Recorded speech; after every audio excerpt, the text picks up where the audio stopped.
As the Wild Wild West's ordained motel manager here at the Columbus Motor Inn, occasionally we have some unruly happenings. Tonight was a good example. Fellow comes in and says, "I'd like to rent a room for one." I says, "Really? I'll make you a good deal for two." "Nope, just for one." I said, "You sure it's just one?" He says, "Yeah, it's just one." "Fine." So I says, "Okay, here's the rate, here's the deposit," and he puts down 4 $20 bills. He gets the key, goes off to his room. I go to my video. Sure enough, there's a whole group of people going up to his room. Well, that's not acceptable.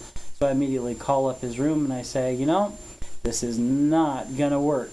I need IDs on everyone. That is the Washington state law. That is not my law. It is the Washington law." And so he says, "Fine, well, I'll leave." Well, after a bit of fussing, I went to go check his cash. And you know how cash, you do that yellow pin mark and it's supposed to work just fine? Well, unfortunately, after I looked at the first one, I looked at the consecutive 3 $20 bills, and each one of these Jacksons were phony, phony, phony. Some of the obvious things is the paperweight is different. One of the other obvious things is the serial number is identical on each one of the 3 phony Maronis, and it's so obviously fake, it's not even funny. Well, they took off, and I thought that was the end of it, and I looked at the phony money, and I says, okay, they probably don't want to deal with the Seattle police at all.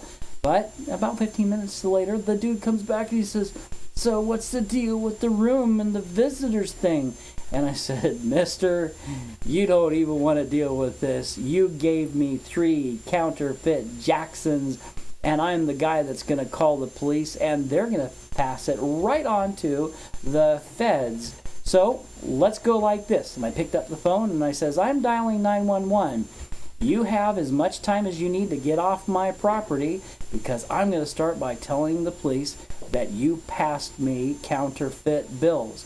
The guy left a smoke trail behind. His tires were shredding the whole way out to the street and beyond. Well, every once in a while, it's kind of boring here. But the rest of the time, I wonder, am I in the Wild Wild West? Well, the moral of the story is, don't accept counterfeit.